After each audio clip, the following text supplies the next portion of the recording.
ये एक संयोग मात्र है कि हैदराबाद के किसी कबाड़ के गोदाम में 11 बिहारी जिंदा जलकर राख हो गए और मुख्यमंत्री साहब ने 5-5 लाख मुआवजे का ऐलान कर दिया।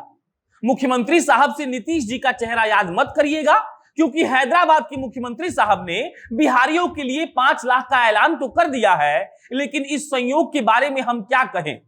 कैसे बताएं आपको कि जो 11 लोग मर गए उनको पहचानना भी मुश्किल है और कहा जा रहा है कि उनका डीएनए टेस्ट होगा और उसके बाद पता लगाया जाएगा कि ये लोग कहां के थे। हैदराबाद के मुख्यमंत्री साहब ने घर भेजने की व्यवस्था भी कर दी है, मतलब कि उनके डेड बॉडीज को बिहार लाया जाएगा, उनके अपने क्षेत्र में जला दिया जाएगा और उसके बाद बात खत्म। लेकिन सवाल जस का तस बना रहता है कि कल जब हम बहुत गर्व से बिहार दिवस मना रहे थे, तब हमें यह भी सवाल पूछना था कि उन वादों का क्या हुआ जो हमारे मुख्यमंत्री साहब ने किया था।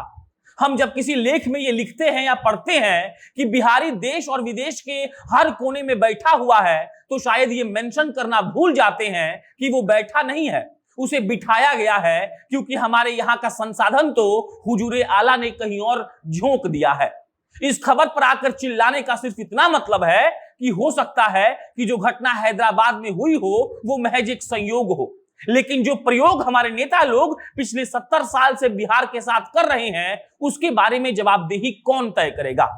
कल जब ड्रोन से पटना के गांधी मैदान में बिहार की गाथा सुनाई जा रही थी, उसी के बिनाम पर हमको लगता है कि आसमान में यह भी लिखना था कि अगर आप बिहार में पैदा होंगे तो इस बात के लिए तैयार रहना पड़ेगा कि आप ना अपने राज्य में रह पाएंगे, ना आपके राज्य में आपको नौकरी मिलेगी, ना आपका राज्य आपको पढ़ाने में सक्षम है और ना ही आप अपने राज्य में मर पाएंगे। ऐसे कई मजदूर और लोग तड़प तड़प कर मर जाते हैं और कोई पूछने वाला नहीं आता है, और हमारे हुजूरे आला नेता लोग इस बात पर प्रश्न उठा देंगे कि जिस कबाड़ गोदाम में आग लगा वहीं पर कुछ गड़बड़ था। इस बात की जवाबदेही आखिर कौन तय करेगा कि जो 11 लोग मर गए उनकी लाश पहचान में भी नहीं आ रहा है, और इसी का आज पोस्टमार्टम इस वीडियो में हम करने जा रहे हैं। अब नमस्कार स्वीकार करिए, मेरा नाम प्रशांत राय है और आप जनता जंक्शन देख रहे हैं।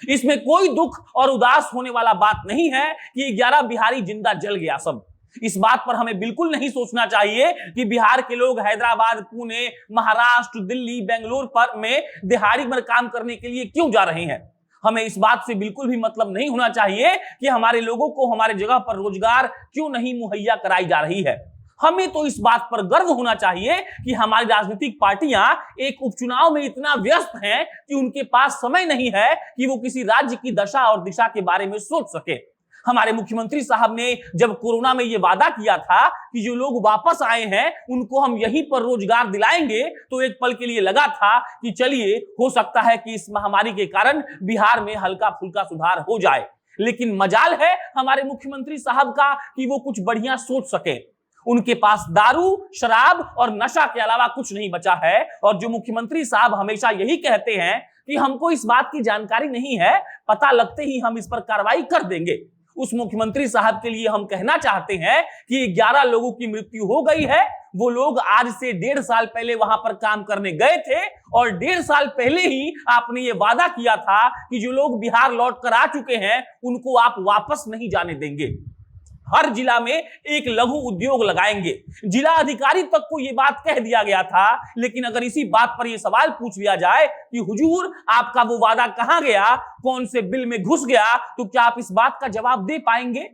11 लोगों के जिंदा जल जाने से अगर किसी राज्य के मुख्यमंत्री को फर्क नहीं पड़ रहा है, तो आप सोचिए कि वो मुख्यमंत्री कितना निष्ठुर होगा। आप ये भी सोचिए कि ऐसा क्यों कहा जाता है कि बिहार में पैदा लेने वाला सिर्फ अपनी जन्मभूमि के तौर पर बिहार को याद रखता है, क्योंकि वो कर्म कहीं और करता है, मरता भी कहीं और है, बस पैदा बिहार में हो जाता है। हम बेकार में इतना गौरवान्वित होते हैं उस प्रदेश पर जिस प्रदेश में हमने जन्म लिया। दरअसल हमें पैदा होते ही अपने आप को एक थप्पड़ मारना चाहिए और कहना चाहिए कि भगवान इधर कहां से हम आ गए। आज जब गांधी मैदान में फिर से बिहार दिवस के उपलक्ष्य में रंगारंग कार्यक्रम हो रहा होगा, तो किस बात का घमंड रहेगा हम लोगों को। हमारे लोग किसी और देश में जाकर बोरा उठाकर जिंदगी गुजार रहे हैं, लेकिन हमारे यहां नौकरी नहीं है। हर छठ में, हर दीपावली में बिहार और यूपी के लिए स्पेशल ट्रेन की व्यवस्था क्यों करनी पड़ती है, कभी सोचा है आपने। इसीलिए क्योंकि हम अपने राज्य में कोई काम नहीं करते हैं,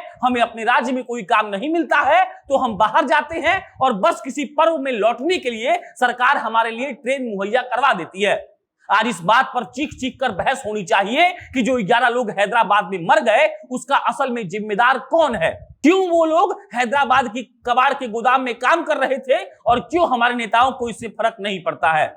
जो मीडिया चैनल इस खबर को इस हेडलाइन के साथ चला रहे हैं कि हैदराबाद में 11 मजदूर जिंदा जला दिए गए, उनसे ये अनुरोध हम करना चाहते हैं कि आप ये लिखकर चलाइए कि 11 बिहारी मजदूर जल गए, ताकि हम लोगों को ये मालूम पड़ सके कि किसी पुल के गिरने से दबने वाला बिहारी होता है, किसी फैक्ट्री की आग लगने से मरने वाला बिहारी होता है, किसी कबाड़ के गोदाम में जिंदा झुलस कर इस दुनिया से चले जाने वाला बिहारी होता है। और उसके बाद भी हमारे यहाँ की राजनीति और हमारे यहाँ के नेता इस बात पर कोई भी डिबेट नहीं करना चाहते कि यहाँ पर नौकरी क्यों नहीं है। हम चाहते हैं कि हर उस मरने वाले बिहारी को पहचान मिले जो ऐसी मौत मर गया जिसका वो हकदार कभी था ही नहीं। इस बात पर बातचीत होनी जरूरी है कि आखिर क्यों किसी दूर देश में जाकर हमको नौकरी करनी पड़ती है, क्यों हर वक्त ऐसा होता है कि हम ही मजदूरी करते हैं, और क्यों हमारे लोग ऐसे हैं कि फिर उन्हीं निर्लज नेताओं को चुनकर कुर्सी पर बैठा देते हैं जिन्हें अपने जनता के बारे में सोचना ही नहीं है।